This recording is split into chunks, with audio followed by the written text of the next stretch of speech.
दोस्तों नमस्कार। मैं प्रशांत कौशिक संवाद इंडिया के मंच पर आप सभी का हार्दिक स्वागत करता हूं, हार्दिक अभिनंदन करता हूं। आप जानते हैं जिस तरह देश की लोकसभा में लगातार जिस तरह घटनाक्रम घटित हो रहे हैं, उसने वास्तव में लोकतांत्रिक व्यवस्था, संसदीय परंपराओं और जो लोकसभा की जो कार्यवाही रहती थी, उसको लेकर तमाम तरह के सवाल उठा दिए। ऐसे में विपक्ष के नेता लोकसभा में जब राष्ट्रपति के अभिभाषण प्रस्ताव पर अपना उसमें बयान नहीं दे पाए, अपना वक्तव्य नहीं दे पाए लोकसभा में, उसके पश्चात प्रधानमंत्री का बयान भी लोकसभा में नहीं होता है और तमाम तरह का विवाद भी उस पे उठा कि आखिरकार जिस तरह लोकसभा अध्यक्ष ने कहा कि कहीं न कहीं अप्रत्याशित कुछ ऐसा कुछ घट सकता था प्रधानमंत्री के साथ, इसलिए मैंने स्वयं मना कर दिया उन्हें आने के लिए।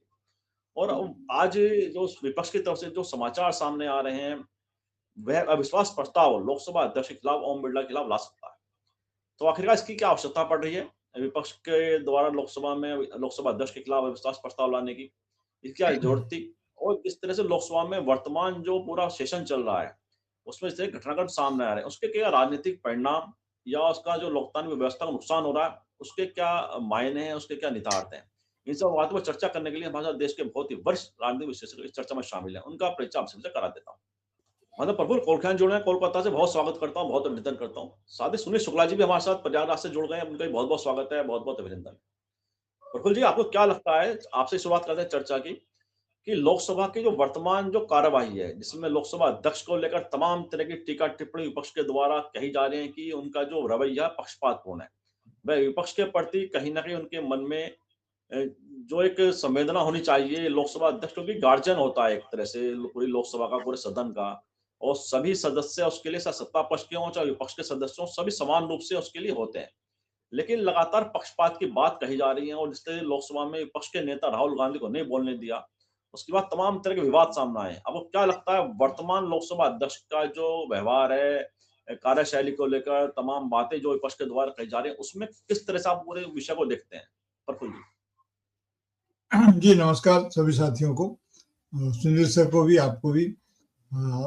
देखिए, ऐसा है कि लोकसभा अध्यक्ष का काम तो ये होता है कि वे सदन को प्रसन्न रखें। अगर सदन ही हमारा बहुत दुखी और आक्रामक रहेगा तो इसका असर नीचे तक जाता है। तो सदन को प्रसन्न मुद्रा में रखना चाहिए। और जाहिर है कि प्रश्न मुद्रा में सदन तो हमेशा स्वाभाविक रूप से सदन प्रश्न मुद्रा में रहता है, क्वेश्चन मूड में रहता है, लेकिन उसको प्रफुल्ल मुद्रा में रखना चाहिए, प्रसन्न मुद्रा में रखना चाहिए। और ये इसमें लोकसभा अध्यक्ष की जबरदस्त भूमिका होती है। पहले होता था हंसी ठहाके, मजाक सब कुछ होते थे, राजनीतिक विरोध भी होते थे, लेकिन बावजूद इसके चीजों को व्यक्तिगत दुश्मनी पर लोग नहीं ले जाते। अभी स्थिति ऐसी हो गई है कि हर मूव को, हर बात को व्यक्तिगत दुश्मनी में ले जाती है। देखिए 94 सी में जो संविधान के अनुच्छेद 94 में उसके सी में शायद इसकी व्यवस्था है कि स्पीकर के प्रति अविश्वास प्रस्ताव लाए।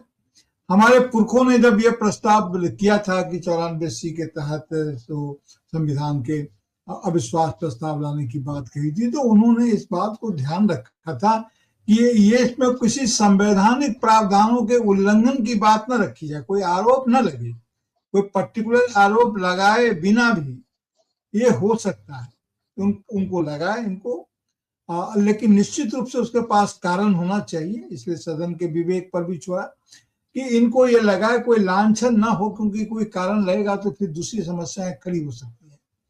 तो उन पर ये लगा सकते हैं। 14 दिन की पूर्व सूचना चाहिए लगाने के लिए, और लोकसभा में जो हमारे सीट है उसका आधा चाहिए। माने मतदान में भाग लेने वाले जो हमारे सांसद होते हैं, संसद सदस्य होते हैं, जो सामान्य रूप से ऐसा ही होता है कि जो भी उपस्थित है, जो मतदान किया है उसका आधा से ज्यादा होना चाहिए। इसमें ऐसा नहीं है, इसमें ऐसा है कि जो संख्या है उस संख्या का 50% होना चाहिए, से ज्यादा होना चाहिए। यानी कि अगर 572 है तो उस हिसाब से होना चाहिए। अब उस हिसाब से देखिए कि सरकार इसमें में अल्पमत की सरकार है, 240 इनके पास अपने हैं, और अविश्वास प्रस्ताव को पारित कराने के लिए मैं कह रहा था कि आधे से ज्यादा होना, बस उसकी बात है, सिर्फ लोकसभा के सदस्यों से होगा। अब इनके पास लोकसभा में 244 या 42 जो भी सदस्य संख्या है उसके आसपास में, और अविश्वास प्रस्ताव पर अगर बहस होगी, स्वीकार तो करना पड़ेगा, इतनी ताकत है विपक्ष के पास। ये कब स्वीकार करेंगे अलग बात है। और उसमें यह भी प्रावधान है कि जब जैसे ही पटल पर रखा जाएगा, सदन में स्वीकृत कर लिया जाएगा, तो फिर वो उस पर ये नहीं करेंगे, वो लोकसभा के अध्यक्ष के रूप में अपना काम नहीं करेंगे, डिप्टी स्पीकर काम करेंगे।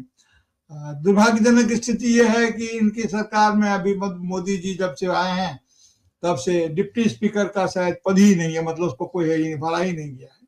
पहले ये होता था कि स्पीकर सत्ता पक्ष से होते थे तो डिप्टी स्पीकर विपक्ष से होते थे, प्रतिपक्ष से होते थे।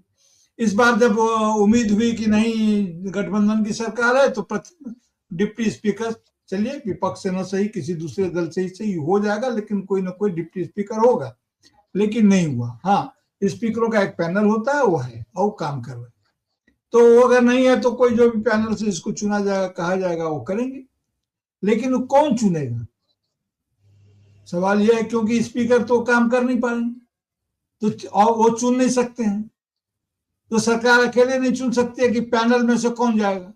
जैसे सामान्यतः सुनील सर बताएंगे विस्तार में, जैसे सामान्यतः ये होता है कि स्पीकर जब इन चेयर नहीं होते हैं तो पैनल में से किसी का नाम कर देते हैं कि वो उसको चेयर करते हैं बैठक को। लेकिन जैसे ही इनका प्रस्ताव ये खुद रखेंगे, इनका प्रस्ताव जैसे ही स्वीकृत होगा उसके बाद ये प्रक्रिया में भाग लेने के अधिकारी नहीं रह जाएंगे। तो कौन पैनल में से कौन उस मूव पर बहस को संचालित करेगा, ये नहीं निर्धारित कर सकते हैं, और सरकार भी नहीं। तब पूरा सदन को निर्धारित करना हुआ, एक तो परीक्षा ही हो जाएगी। बहरहाल इसमें और कोई भी निटी ग्रिटी कोई तकनीकी बात, कोई रास्ता सामने जो हमारी परंपरा के अनुसार निकाल लेंगे, वो तो बात की चीज है। लेकिन ये उसमें बहस में भाग ले सकते हैं, अपनी बात कह सकते हैं। लोकसभा के जो हमारे अभी स्पीकर हैं, अविश्वास प्रस्ताव स्वीकृत होने के बाद मतदान नहीं कर सकते, लेकिन बहस में भाग ले सकते हैं, अपना पक्ष रख सकते हैं। अब यहीं पर यह मामला फंसा हुआ कि जो सांसदों की जो संख्या है, पर्याप्त संख्या है, क्योंकि सरकार का गठबंधन में तो बहुमत में है, लेकिन वे सभी के सभी स्पीकर के मामले में भी सरकार का साथ दे ही, ऐसी कोई राजनीतिक मजबूरी उनके साथ नहीं है। तो एक तो इसलिए सरकार थोड़ी थरथराएगी। सामान्यतः जिस प्रकार की इनकी राजनीतिक कार्यशैली है उसमें ऐसा लगता है कि ये अविश्वास प्रस्ताव गिर जाएगा। लोकसभा स्पीकर जो ओम बिरला साहब है, उनका कुछ नहीं बिगड़ेगा, लेकिन लोकसभा की कार्यवाही में वो तमाम बातें दर्ज हो जाएगी जो इन्होंने किया है। इन्होंने क्या किया है, क्यों इतने बिफरे हुए हैं सर? क्योंकि लोकसभा अध्यक्ष देखिए, हमेशा इनका काम है, ऐसा कि शुरू में हमने चर्चा की, लोकसभा का अध्यक्ष का काम है कि सदन को प्रसन्न रखें, प्रेजेंट मोड में रखें।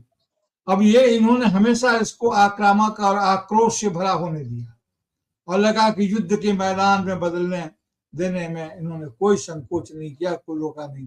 जब लोग कहते हैं, तरह तरह के मीम भी आते हैं, जब सत्ता पक्ष से मुखातिब होते हैं तो बड़ा मुस्कुराते हैं, जब विपक्ष के कोई बोल रहा होता है तो इनकी भौहें एकदम युद्ध मुद्रा में तनी रहती है। तो अब जो है सो ऐसी स्थिति है। तो जो जनता होता है, जो सरकार तो सरकार है, और लोकसभा के स्पीकर का काम है कि सरकार और विपक्ष के बीच में पुल का काम करे। क्योंकि देखिए, सरकार तो व्यवस्था है, तंत्र है, और जन विपक्ष जन है। तो जन और तंत्र के बीच में जो योजक चिन्ह है वह निर्विकार रहे, वह अपने तरफ से किसी का पक्ष न ले। लेकिन ऐसा नहीं इन्होंने किया। हमने एक सोमनाथ चटर्जी जैसे भी अध्यक्ष देखे हैं, बलराम जाखड़ भी थे, बहुत सारे अध्यक्ष थे जो इस तरह का काम करते थे, और भी कई, खुद पाटिल जी भी थे, कभी इधर कभी उधर होता था। मीरा कुमार थी, कई ऐसे अध्यक्ष हैं, मलगांवकर साहब थे पहले, कई ऐसे अध्यक्ष रहे हैं जिन जो निश्चित रूप से थोड़ा सा झुकाव उनका तो हो जाता है सरकार के प्रति, क्योंकि सदन चले, सरकार काम कर सके, विपक्ष हर बार अहंगा न डाले। लेकिन ऐसा नहीं कि विपक्ष की कोई भूमिका ही नहीं है, लोकतांत्रिक तकाजों का कोई ख्याल ही नहीं है, और लोकतांत्रिक तकाजों की जरूरत तो विपक्ष को होती है, क्योंकि सरकार तो सरकार है, वो तो चलाई जाए, उसको क्या तकाजा, वो तो चाहेगा कि हम अपने हिसाब से चलाएं, किसी भी नियम कानून की परवाह न करें।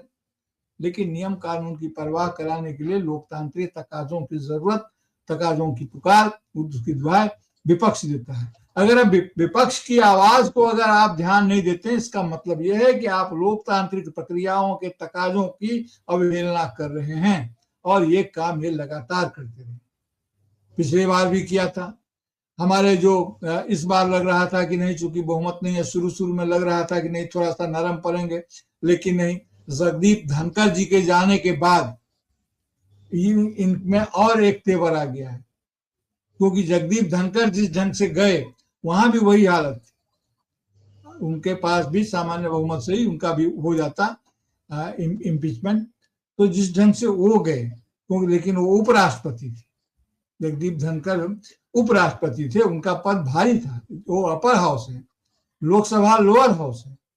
लेकिन पिछले बार मैंने सुना बार बार इसको ये अपर हाउस लोकसभा को बोल रहे थे। लोकसभा अपर हाउस नहीं, लोअर हाउस है, और अपर हाउस राज्यसभा है, इसलिए उपराष्ट्रपति उसके अध्यक्ष होते, सभा अध्यक्ष होते हैं। वो बड़ा पद है, यह भी बड़ा पद है।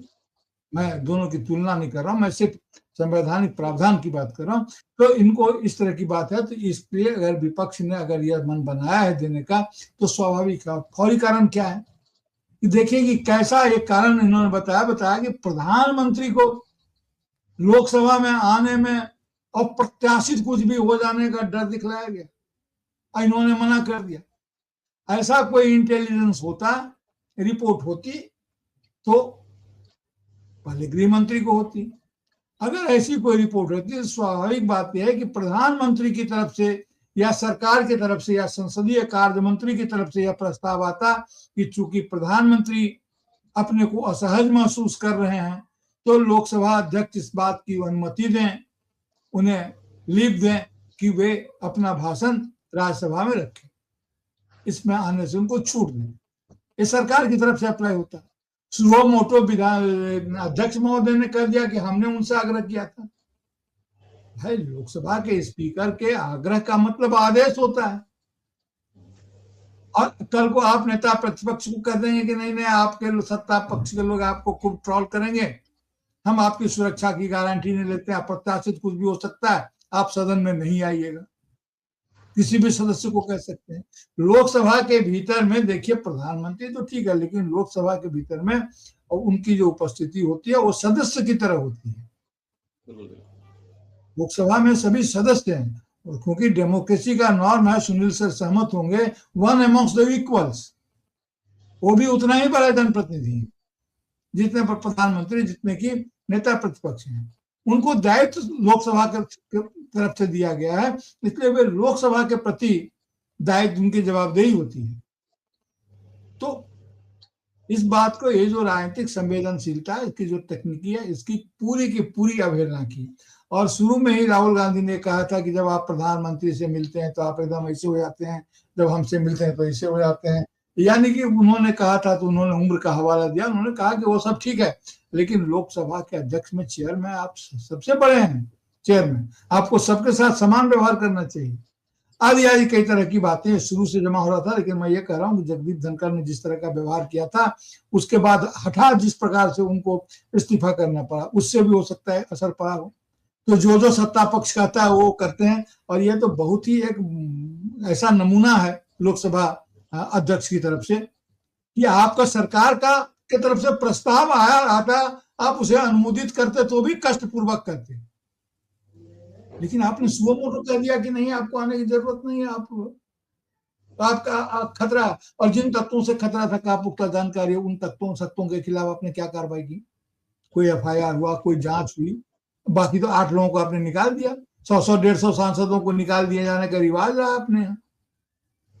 तो इसलिए अविश्वास प्रस्ताव जो है वह, मुझे लगता है कि अगर विपक्ष ने सोचा है तो लोकतांत्रिक तकाजों के अनुरूप ही सोचा है, और लोकतांत्रिक प्रक्रियाओं के बेपटरी हो जाने से उसको बचाने के लिए ही सोचा है, ऐसा मुझे लगता है। लेकिन अभी इसमें और कई गतिविधियां होंगी, देखा जाएगा, फिर आगे हम लोग बातचीत करेंगे। सर जी बिल्कुल सही कहा, जैसा आपने कि आगे क्या होता है पता चलेगा।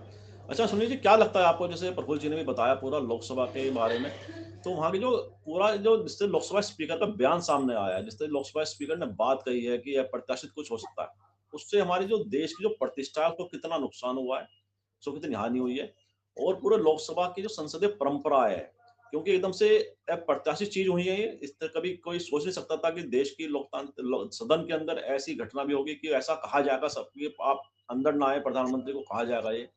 इसको लेकर क्या सोचते हैं आप? और जिस तरह विपक्ष के लामबंद हो रहा है अविश्वास प्रस्ताव लाने के लिए, उसको लेकर क्या आप देखते हैं? पूरा अविश्वास प्रस्ताव सदन में आता है, तमाम बातें रखी जाएँगी, जैसे प्रफुल्ल जी ने भी कहा, सब रिकॉर्ड में भी आएँगी वो। और क्या विपक्ष की एकजुटता भी इससे दोबारा से मजबूत हुई है? क्या लगता है पूरे विषय को लेकर? धन्यवाद प्रशांत जी।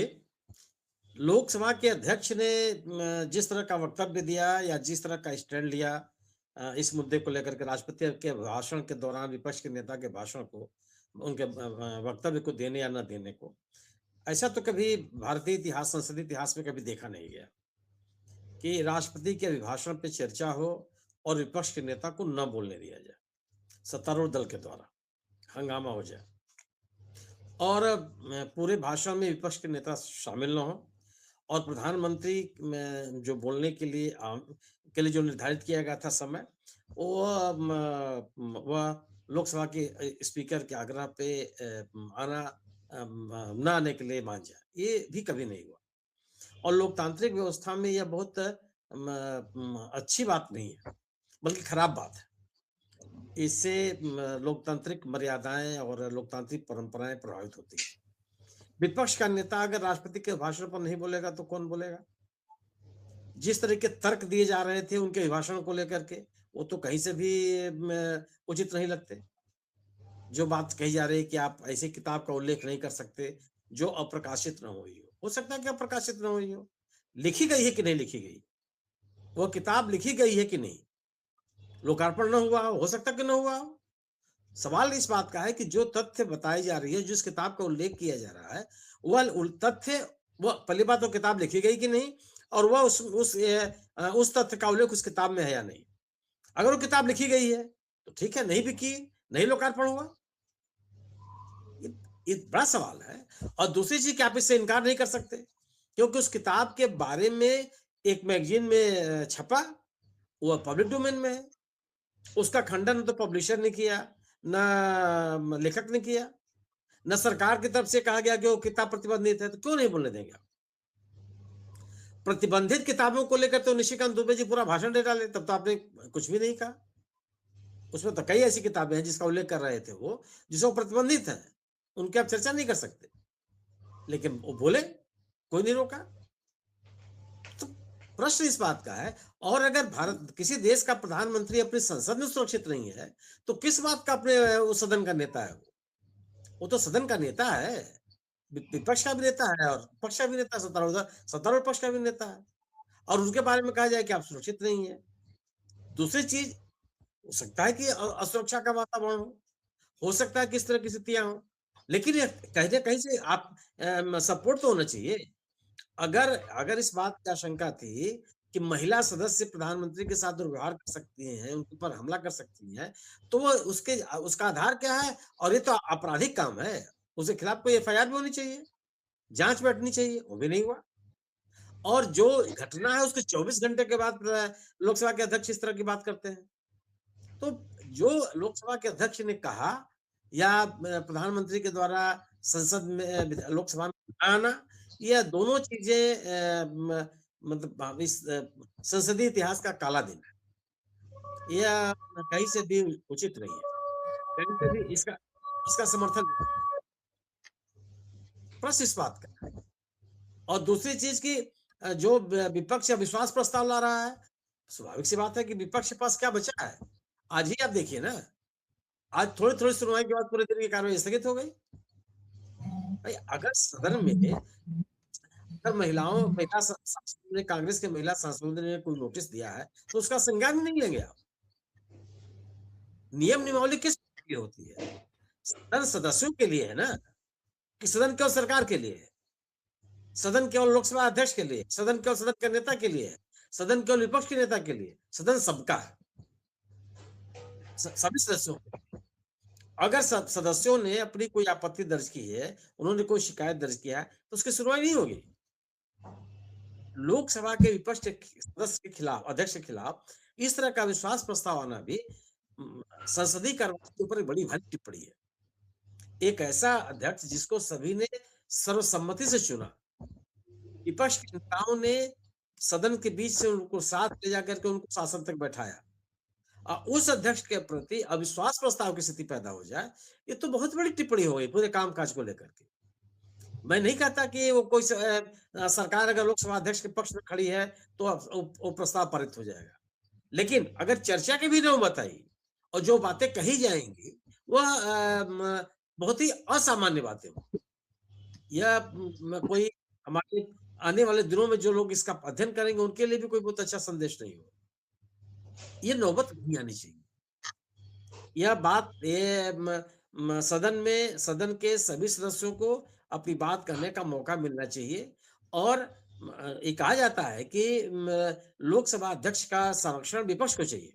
सरकार तो सत्ता में है, सब कुछ उसके पास है, जो चाहे उसको करे, लेकिन विपक्ष को संरक्षण चाहिए। विपक्ष के लोग कहते हैं कि मुझे लोकसभा अध्यक्ष का संरक्षण चाहिए, मुझे सदन का संरक्षण चाहिए, और उनको संरक्षण मिलना भी चाहिए। लेकिन अगर विपक्ष का नेता ही नहीं बोलने पाएगा तो बड़ा सवाल हो गया ना। अब रही बात विपक्ष की, विपक्ष ने मजबूत अपनी एकता का मजबूत परिचय दिया। अब तक की कार्रवाई में अगर आप देखिए, जब विपक्ष के नेता को नहीं बोलने दिया जा रहा था, अखिलेश यादव, कल्याण बनर्जी, तमाम नेता खड़े, उन्होंने कहा कि नहीं, विपक्ष के नेता को बोलने की अनुमति मिलनी चाहिए।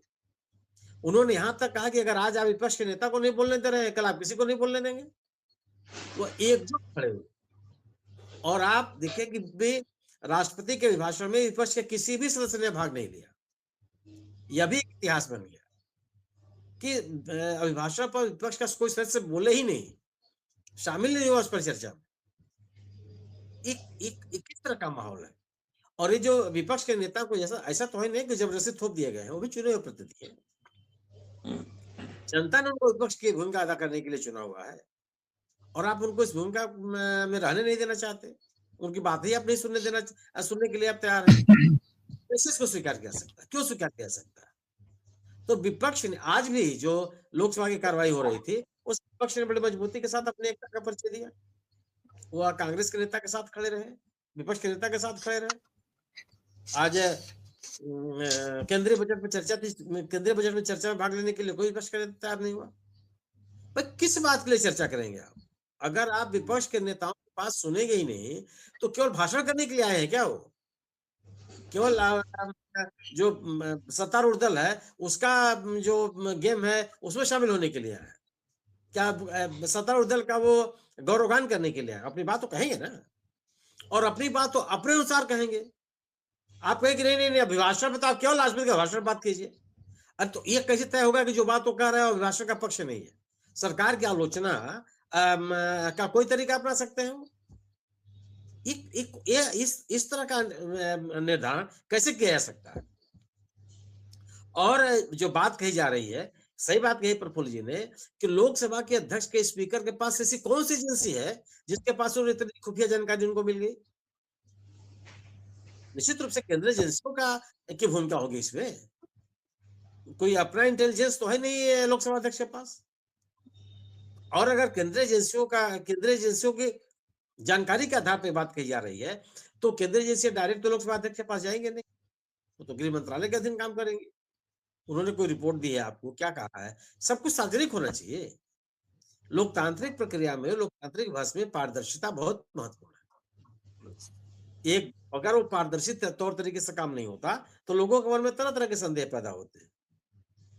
इस घटना ने निश्चित रूप से विपक्ष के नेताओं को एकजुट किया, सरकार के खिलाफ लामबंदी का मौका दिया।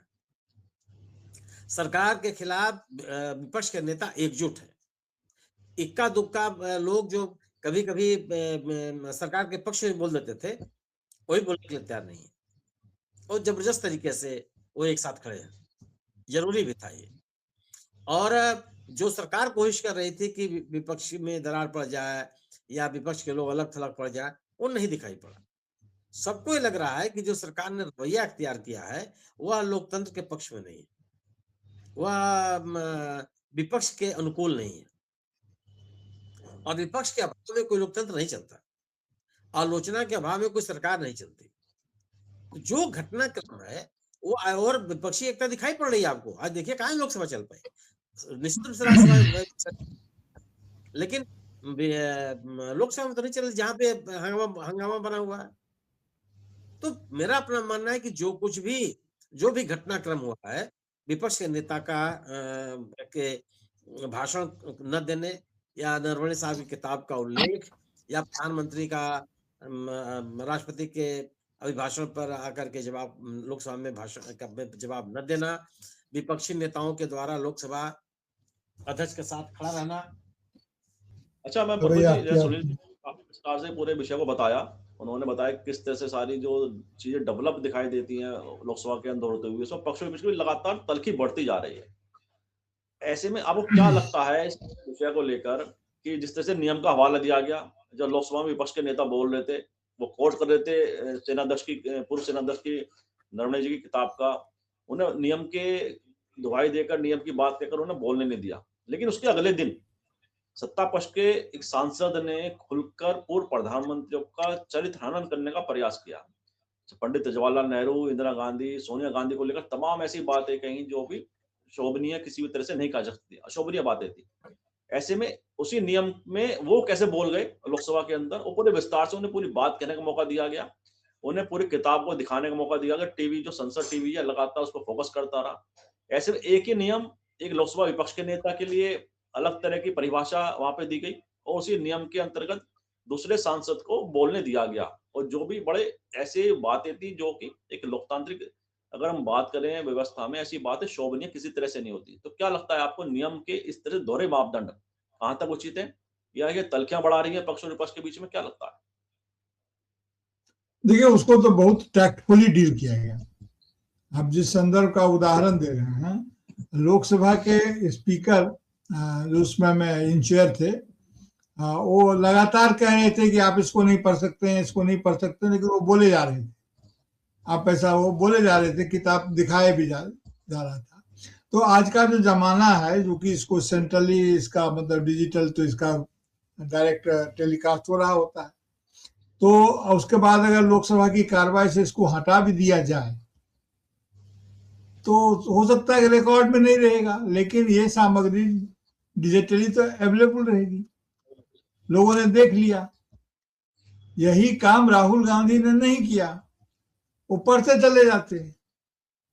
तो मतलब सीधे प्रसारण में तो चीजें आ जाती, बाद में आप लोकसभा के रिकॉर्ड से इसको एक्सपंज करना होता है, कर देते। हो सकता है कि निशिकांत दुबे जी के उस बयान को एक्सपंज कर दिया गया हो, मुझे नहीं मालूम, क्योंकि एक्सपंज की कोई सूची मेरे पास बहुत है नहीं। लेकिन मैं ये कह रहा हूं कि उन्होंने जो कुछ किया, जो तमाशा देखा गया, जिस ढंग से एक्टिवली आप नेता प्रतिपक्ष को रोकते हैं और हंगामा करते हो, ऐसा नहीं किया। देखिए, मैं आपसे निवेदन करता हूं, सुनील सर आ रहे हैं इसके बीच में, कि सरकार, हमारे पास संसद जो है, हमारे यहाँ संसद के 2 सदन हैं, उच्च सदन यानी अपर हाउस और लोअर हाउस। ऊपर हाउस मतलब राज्यसभा और लोअर हाउस मतलब लोकसभा। तो हमारे यहाँ इंग्लैंड के तर्ज पर बना हुआ है। हमारी जो सरकार होती है वो लोकसभा के प्रति जवाबदेह होती है। लोकसभा के सांसदों के बहुमत से सरकार बनती है। ऐसा नहीं कि राज्यसभा के लोग और लोकसभा में कम बहुमत हो तो राज्यसभा के लोग मिलाकर किसी ज्वाइंट सेशन में बन जाए, ऐसा नहीं होता है। राज्यसभा से मंत्री हो सकते हैं, राज्यसभा के सदस्य, प्रधानमंत्री भी हुए हैं, डॉक्टर मनमोहन सिंह थे, लेकिन वे लोकसभा में वोटिंग नहीं करते थे। लेकिन सदन का नेता दूसरा होता था। मैं ये कह रहा हूं कि लोकसभा के प्रति सरकार जवाबदेह होती है। जब हम कहते हैं संसद के प्रति, तो यहाँ संसद का अर्थ हो जाता है लोकसभा, इसलिए लोकसभा का महत्व बेसी होता है। अब राष्ट्रपति के अभिभाषण पर, राष्ट्रपति का अभिभाषण क्या होता है? वो सरकार का अभिभाषण होता है, सरकार की तरफ से दिया गया भाषण होता है। और सरकार के दिए गए भाषण को जब पटल पर पेश किया जाता है तो सरकार उसके पक्ष में अपनी बात रखती है। तो सरकार अगर उसके पक्ष में अगर अपनी बात रखती है तो सुनील सर आ गए। अब चाहे तो उनसे बात पूरी करवा सकते हैं, और नहीं तो सर मैं कंप्लीट कर लूंगा आपका आदेश हो तो। आप कंप्लीट कर लीजिए फिर। हाँ, तो मैं ये कह रहा था कि सरकार लोकसभा के प्रति जवाबदेह होती है, लोकसभा के बहुमत का नेता होता है, राज्यसभा का नहीं। हालांकि संसद दोनों सदनों का है। सामान्यतः विद्यार्थियों को पढ़ाया जाता है, हम लोग भी जानते हैं कि संसद के प्रति सरकार जवाबदेह होती है, लेकिन भीतरी बात यह है कि संसद का जो निचला सदन है, जो लोअर हाउस है, लोकसभा के प्रति जवाबदेह सरकार होती है। और लोकसभा में ही सरकार को राष्ट्रपति के अभिभाषण की रक्षा, उसके बचाव में, उसके समर्थन में अपनी बात कहनी होती है, और उसमें क्या क्या किन किन बातों की रक्षा करनी है, किन किन बातों को स्पष्ट करना है, ये विपक्ष के नेता प्रतिपक्ष के भाषणों से या अन्य विपक्षी नेताओं की बहस में भाग लेने से वो चीजें साफ होती है। वो तो सरकार का दस्तावेज होता है। राष्ट्रपति जिस चीज को पढ़ती है वो कैबिनेट के द्वारा अप्रूव्ड होता है, लेकिन उसको लोकसभा में उसको स्टैब्लिश करना पड़ता है। ऐसा नहीं कि उन्होंने कह दिया, क्योंकि इसके प्रति जवाबदेह है, हमारी संसदीय परंपरा है तो है ही, ये हमारी संसदीय जरूरत भी है। लेकिन इस बार ऐसा हुआ है कि जो राष्ट्रपति का अभिभाषण पढ़ा गया, सरकार ने सार्थकता से उसको स्टैब्लिश नहीं किया सदन में। सुनील सर बताएंगे, जो संसदीय परंपराओं को और अधिक गहनता से जानते हैं या जो लोग जानते हैं, लेकिन मुझे लगता है कि राष्ट्रपति के अभिभाषण को संसद में विधिवत जिस ढंग से, जिस मजबूती के साथ सरकार को स्टैब्लिश करना, स्थापित करना सरकार का दायित्व था, सरकार ने नहीं किया। नेता प्रतिपक्ष या प्रतिपक्षी नेताओं को तो बोलने नहीं दिया गया, तो अलग मुद्दा है ही। और जिस एकजुटता के साथ उन लोगों ने नहीं बोला, जब बार बार नेता प्रतिपक्ष को बाधित किया जा रहा था लोकसभा के उसमें जो इंचेयर थे, उन्होंने बार बार कोशिश की कि समाजवादी पार्टी के, दूसरी पार्टी के नेताओं का नाम ले लेकर के कि आप बोलें। तृणमूल पार्टी के सांसदों का नाम लेकर भी बोला, समाजवादी पार्टी के सांसदों का नाम लेकर बोला, लेकिन उन लोगों ने मना कर दिया, कहा कि नहीं। तो ये एकजुटता तो दिखलाई उन्होंने, बाहर में भी दिखलाई, सदन के बाहर भी। तो कुल मिलाकर के मुझे ये लगता है कि इस मामले में ये बहुत ही ब्लंडर है, कह लीजिए। इसको पता नहीं किस प्रकार से याद किया जाएगा कि राष्ट्रपति के अभिभाषण को सदन में सरकार स्टैब्लिश नहीं कर पाई, सार्थक ढंग से उसका बचाव नहीं कर पाई। सरकार अपने पक्ष को ही, अपने बयान को ही सदन में विधिवत ढंग से संस्थापित नहीं कर पाई, फेल टू स्टैब्लिश्ड। और ये बहुत घातक लक्षण है, ये लोकतांत्रिक प्रक्रियाओं के बिल्कुल विपरीत है। देखिए इतिहास इस पर क्या रवैया करता है और क्या बातें होती हैं। जी, जैसा आपने कहा कि जो स्टैब्लिश नहीं कर पाए सत्ता पक्ष पूरे राष्ट्रपति का अभिभाषण को, क्योंकि पूरी एक तरह सरकार की पॉलिसी को लेकर होता है। तो सुनील जी, क्या लगता है आपको? प्रफुल्ल जी ने कहा, तो इस पे भी आप बताइए कि जो कहा कि राष्ट्रपति के अभिभाषण पर जिस तरह सरकार का जो से उसमें नेता सदन और विपक्ष के नेता का भाषण नहीं हुआ, तो इसके जो दुष्परिणाम है संसदीय व्यवस्था के लिए कितने नुकसानदायक है। साथ ही अगर हम बात करें संसदीय जो कार्य मंत्री होते हैं, उनका बड़ा रोल होता है संसद चलाने में, पक्ष और विपक्ष के बीच में सेतु काम करते हैं संसदीय कार्य मंत्री भी। हमने पूर्व में देखा सरकारों के समय जो संसदीय कार्य मंत्री होते थे, बड़े सिंसियर तरह से वे अपना व्यवहार करते थे, एक सेतु काम करते थे पक्ष और विपक्ष के बीच में। तमाम कई बार घटनाक्रम ऐसे हुए जब सत्ता पक्ष विपक्ष के बीच में, विपक्ष के बीच में विरोधाभास पैदा हुआ, लेकिन संसदीय कार्य मंत्री ने उसमें बड़ा रोल निभाया। ऐसे चाहे प्रणब मुखर्जी भी रहे हों, गुलाम नबी आजाद रहे हों, तमाम ऐसे बड़े नाम हैं जो इन चीजों का कार्यभार संभाला जिन लोगों ने। साथ ही नेता सदन और विपक्ष के नेता में जो तल्खियां दिखाई देती हैं, जो एक कड़वाहट दिखाई देती है एक तरह से, कि कहीं भी संवाद की स्थिति हम देखते हैं कि नेता सदन विपक्ष के नेता में कहीं भी संवाद की स्थिति नहीं है। उसके कितने नुकसानदायक है वो भी इस पूरी व्यवस्था के लिए। और साथ ही लोकसभा अध्यक्ष का, जैसे हमने पहले भी आपसे पूछा था, जो 3 एक पिलर है लोकसभा के या संसदीय व्यवस्था के, तीनों में कहीं ना कहीं ऐसी चीज दिखाई देती है जो कड़वाहट को लगातार आगे बढ़ा रही है। क्या कोई ऐसा कोई फार्मूला दिखाई देता है या कोई ऐसा नेता या कोई ऐसे व्यक्ति दिखाई देते हैं जो इस पूरे संवाद को कायम कर सकें, संवादिता खत्म कर सकें? कुछ उम्मीद लगती है आपको, या ऐसी कड़वाहट और बढ़ेगी? है क्या लगता है सुनील? म्यूट। आपके इस वक्तव्य में ही प्रशांत जी इस प्रश्न का जवाब है। आपने कहा कि नेता सदन और विपक्ष के नेता के बीच में तो कड़वाहट है, तल्खी है। सदन के बाहर बैठ करके हमको और आपको इस बात का एहसास हो रहा है। क्या सदन के भीतर इसका एहसास नहीं होगा? और जब नेता सदन और विपक्ष के नेता के बीच में तल्खी होगी, तो क्या सदन की कार्रवाई पर उसका असर नहीं पड़ेगा? अगर सदन का नेता, सरकार का मुखिया विपक्ष के नेता के साथ संवाद रखने की या उस तल्खी को दूर करने की कोई कोशिश नहीं करेगा, तो क्या आप संसदीय कार्य मंत्री से किसी ऐसे व्यवहार की उम्मीद कर सकते हैं जिन आपने पूर्ववर्ती मंत्रियों का जिनका आपने नाम लिया? नहीं कर सकते। यह जो संसदीय कार्य मंत्री अपने जिम्मेदारियों का निर्वाह या विपक्ष के नेताओं के साथ संवाद क्यों बनाए रखते हैं? क्योंकि सदन का नेता भी इस बात को चाहता है। वो नहीं चाहते हैं कि सदन के अन्य सदस्यों के बीच में और सदन के नेता के बीच में कोई तल्खी बढ़े।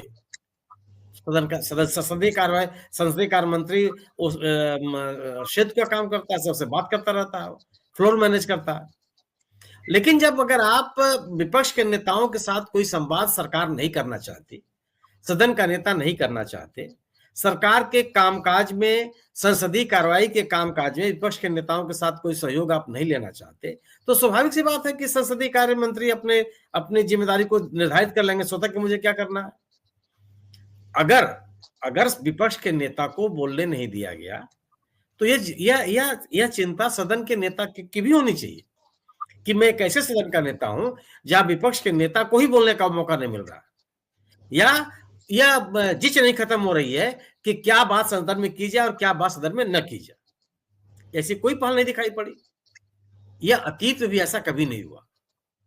बहुत कम सदस्य होते थे विपक्ष के लोग। कांग्रेस का जमाना याद कीजिए, राजीव गांधी का दौर याद कीजिए कि 503 में 400 से ऊपर सदस्य उन्हीं के थे, किसी का पता नहीं था। लेकिन इस तरह की तल्खी नहीं थी। आप जवाहरलाल नेहरू का दौर याद कीजिए, तो वो कांग्रेस का बोलबाला था, कोई विपक्ष जीत करके नहीं आता था। गिनती के लोग आए जिनको कांग्रेस भी जिता के लाती थी, लेकिन बात सुनी जाती थी। राम मनोहर लोहिया का नाम हम लोग याद करते हैं, कितने लोग उनके साथ थे, लेकिन उनकी बात सुनी जाती थी। प्रधानमंत्री भी उनकी बात सुनते थे, देश में उनकी बात सुनता था। आज केवल कांग्रेस के 100 सदस्य हैं, विपक्ष के पास 240 सदस्य हैं, 243 के आसपास है। कांग्रेस से मैंने संयुक्त विपक्ष बीजेपी से ज्यादा है अकेले अगर बात करेंगे आप, लेकिन आप बात ही नहीं करना चाहते। तो यह जो कुछ भी सदन में हुआ या पिछले एक दशक से हो रहा है, वह हमारे आपके लोकतंत्र को मजबूत नहीं करता। हमने कभी नहीं देखा है कि विपक्ष के नेताओं का सहयोग न लिया जाता। हमको और आपको याद है, और हम चलिए, आप जवाहरलाल नेहरू और लाल बहादुर शास्त्री की बातें हमको आपको न याद हो, आपको याद है ना कि इंदिरा गांधी के जमाने में अटल बिहारी वाजपेयी जी को भेजा गया था यूएनओ में। अटल बिहारी वाजपेयी जी एक सम्मानित सदस्य थे, एक काबिल नेता थे। देश हित में उनको दुनिया के पैमाने पर भारत का पक्ष रखने के लिए उनको भेजा गया, सरकार ने भेजा। ऐसा तो नहीं था ना कि कांग्रेस के पास नेताओं की कोई कमी थी, विद्वान नेताओं की कोई कमी थी। वो तो स्थिति नहीं थी कि साहब आपके पास कोई है ही नहीं तो करेंगे क्या, वो तो नौबत नहीं थी ना। अटल बिहारी वाजपेयी के उस दौर में, इंदिरा गांधी के उस दौर में भी एक से बड़े बड़े नेता थे, विद्वान नेता, जिनकी भाषा पे कमांड थी, राजनीति की समझ थी, अच्छे ओरेटर थे। लेकिन इनको चुना गया, जयप्रकाश नारायण जी को चुना गया। अटल बिहारी वाजपेयी की सरकार ने एक अंतरराष्ट्रीय फोरम पर सोनिया गांधी को भेजा। ये तो हमारे आपके सामने हुआ है। अब आज क्या स्थिति हो गई कि कोई बात ही नहीं होती। आप याद कीजिए कि प्रधानमंत्री या राष्ट्रपति विदेश दौरों से लौट करके आते थे तो उनका एक बयान होता था सदन के भीतर। प्रधानमंत्री खुद खड़े होकर अपना बयान देते थे या उनका बयान पढ़ा जाता था सरकार की ओर से, राष्ट्रपति जी की ओर से बयान पढ़ा जाता था कि ऐसा ऐसा हुआ। आप हाल के वर्षों में कभी सुना आपने? ये सबसे बड़ा सवाल यह है कि अगर सरकार संवाद नहीं कायम करना चाहती तो कोई कुछ नहीं कर सकता। आप किसी परंपरा का उल्लेख नहीं कर सकते। सबसे बड़ा सवाल है कि दुनिया के पैमाने पर क्या संदेश गया। आज ऐसा तो है नहीं कहीं कुछ हो रहा हो आपको जानकारी नहीं मिलेगी। दुनिया तो गांव में बदल गई है। अगर ये होगा कि लोग सदन में, भारतीय संसद में विपक्ष के नेता को लोकसभा में बोलने का मौका नहीं दिया गया, बोलने से रोका गया, सत्तारूढ़ दल के लोगों ने हंगामा किया, सदन में प्रधानमंत्री के लिए जो निर्धारित समय था बोलने के लिए वो उस समय पे आए नहीं, इसलिए एक अलग तरह का तर्क गढ़ा गया। आपकी क्या शय बनेगी? आप दुनिया का बहुत बड़ा लोकतंत्र होने की बात करते हैं, लोकतंत्र में विश्वास रखने वाली देश के रूप में आप याद करते हैं, लोकतांत्रिक परंपराओं और संस्थाओं को मजबूत करने का दावा करते हैं। यही लोकतंत्र है कि जिससे विपक्ष का नेता बोलेगा नहीं और प्रधानमंत्री विपक्ष के सवालों का जवाब नहीं देंगे। बिल्कुल प्रफुल्ल जी ने सही कहा कि सदन के प्रति आपकी जिम्मेदारी है, तो सदन में लोकसभा महत्वपूर्ण है। कोई तो राय नहीं है कि वह लोअर हाउस कहा जाता है, अपर हाउस राज्यसभा है, लेकिन जनता के प्रतिनिधियों का सदन लोअर हाउस ही है। जनप्रतिनिधि वही चुन के आते हैं। हम राज्यसभा के प्रतिनिधियों को जनप्रतिनिधि ऐसा नहीं कह सकते कि वो नहीं होते, वो भी होते हैं, लेकिन सीधा निर्वाचन लोकसभा सदस्यों का है। और अगर आप सदन में लोकसभा के भीतर खड़े होकर के अगर आप प्रधानमंत्री राष्ट्रपति जी के अभिभाषण के बारे में प्रधानमंत्री वक्तव्य नहीं देते, तो स्वाभाविक सी बात है कि आप अपनी बात करने में सक्षम नहीं है। आप राष्ट्रपति के द्वारा जो बातें कही गई हैं, उन बातों को आप सदन के भीतर बड़ी मजबूती के साथ रखने में सक्षम नहीं है। जो विपक्ष के नेताओं की आशंकाएं हैं, उस आशंकाओं को दूर करने में आप सक्षम नहीं है। और अगर आप, और लोकसभा का मतलब देश की जनता, जनता का प्रतिनिधित्व तो जनता हुई, और देश की जनता के सामने ही आप खड़े होकर के आप अपने उस भाषण के बारे में बोलने की स्थिति में नहीं है, तो क्या है ये? तो आप तो अपने आप जो एक दायित्व है, एक संवैधानिक दायित्व है, उस संवैधानिक दायित्व का निर्वाह करने में आप विफल रहे। और इस पूरे मसले पर सरकार को घेरने में विपक्ष सफल रहा, एकजुट रहा। उसने कहा कि नहीं, आपको विपक्ष की बात सुननी पड़ेगी। उनको अलग थलग करने की कोशिश की, उसको उन्होंने स्वीकार नहीं किया। तो ये पूरी की पूरी प्रक्रिया हमारे संवैधानिक व्यवस्था पर, लोकतांत्रिक परंपराओं पर, जनप्रतिनिधियों को लेकर के तरह तरह के सवाल पैदा कर रहा है। और किसी भी सवाल का जवाब सरकार देने में सफल नहीं, सरकार घिरती हुई नजर।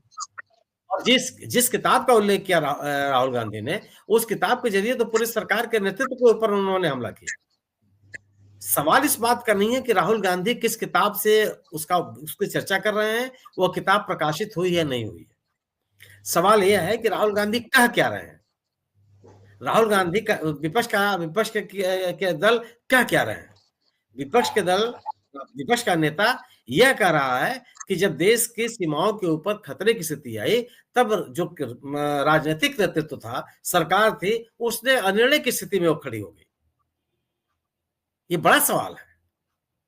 जो सरकार के मुखिया, जो राजनीतिक दल दम ठोक के कहते थे कि पिछली यूपीए सरकार अनिर्णय की स्थिति से गुजरती थी, पॉलिसी पैरालिसिस का संज्ञा उन्होंने दिया था।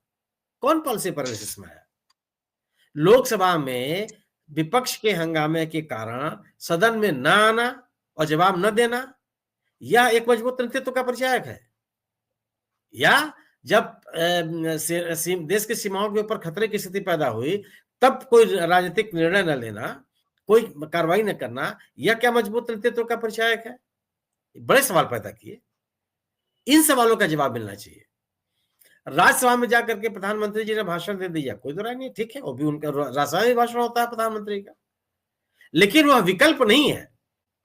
लोकसभा में न बोल करके हम राज्यसभा में बोल देंगे और मान लिया जाएगा, वह विकल्प दोनों सदनों में बोलना की एक मर्यादा है। कोई सदन एक दूसरे का विकल्प नहीं हो सकता। ये स्थिति बन गई है। तो इस पूरे प्रकरण में जो तनाव की स्थिति है, या जो एक जिच बनी हुई है, या एक गतिरोध बना हुआ है, उसको दूर करने की जिम्मेदारी सरकार की ही है। यह मान्य परंपरा है कि सदन चलाना सरकार की जिम्मेदारी है, सदन चलाना विपक्ष की जिम्मेदारी नहीं है। और विपक्ष की जिम्मेदारी है कि वह सरकार के में हाँ में मिलाते हुआ न दिखाई पड़े।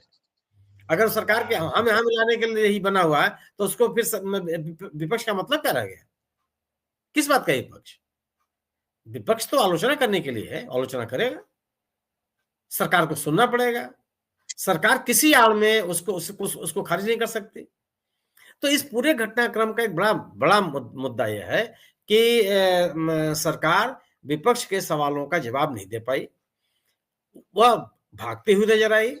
जो बातें विपक्ष ने उठाया, उनको इधर उधर के रास्ते से कमजोर करने की कोशिश की, जिसमें वो सफल नहीं हो पाई। और जो उसने रवैया अख्तियार किया, वह लोकतांत्रिक परंपराओं के अनुकूल नहीं है, वो संसदीय परंपराओं के अनुकूल नहीं है। या जनता में सरकार के प्रति कोई विश्वास जगाता हो, ऐसा नहीं। इस पूरा घटनाक्रम इस सरकार के ऊपर एक बड़ी टिप्पणी है। इस टिप्पणी से वो कैसे बचेगी, ये तो सरकार ही बता सकती है। जी। बिल्कुल ठीक कहा आपने कि सरकार ही बता सकती है कि किस तरह से पूरे घटनाक्रम से वह निपटेगी, लेकिन लगातार ये प्रतिष्ठा लगातार संसदीय व्यवस्था की कमजोर हुई है। और जिस तरह से आपने कहा कि मतलब पहलू दोनों एक दूसरे के पहिए हैं लोकसभा में, पक्ष और विपक्ष, अगर दोनों साथ ही चलेंगे तो बड़ी मुश्किल हो जाता है किसी भी चीज को, ऐसे जो चीजें हैं, व्यवस्था है, उसको कायम रखने की। लेकिन तमाम तरह से लगता है कि केवल सत्ता पक्ष का यही काम रह गया कि विपक्ष को किस तरह से नीचा दिखाए, कैसे उसे कमतर दिखाए। तो तमाम तरह की जो इसमें बातें सामने आ रही हैं, उससे तो ऐसी लगता है कि तल्खियां बनी रहेंगी ऐसी, और विवाद लगातार बना रहेगा, गहराता रहेगा। और आने वाले समय में और क्या घटनाक्रम सामने आएंगे लोकसभा या पूरी संसदीय व्यवस्था के अंदर, उस पर हम लगातार आगे भी चर्चा करते रहेंगे। और मैं आप सभी का बहुत बहुत आभार धन्यवाद व्यक्त करता हूँ कि आपने हमारे दर्शकों के लिए समय निकाला और बहुत ही सार्थक चर्चा आपने प्रस्तुत की, बताया कि किस तरह से पूरी व्यवस्था इस समय संकट काल से गुजर रही है, और तमाम बातें हैं जिस पे ध्यान देना चाहिए अविलंब सरकार को, सत्ता पक्ष को, कि इस तरह की घटनाएं सामने दोबारा से ना आए। इन्हीं शब्दों के साथ आज चर्चा को विराम भी देते हैं, और मैं आपका भी बहुत बहुत आभार और धन्यवाद व्यक्त करता हूँ कि आपने हमारे दोस्त में समय निकाला। बहुत बहुत धन्यवाद आपका।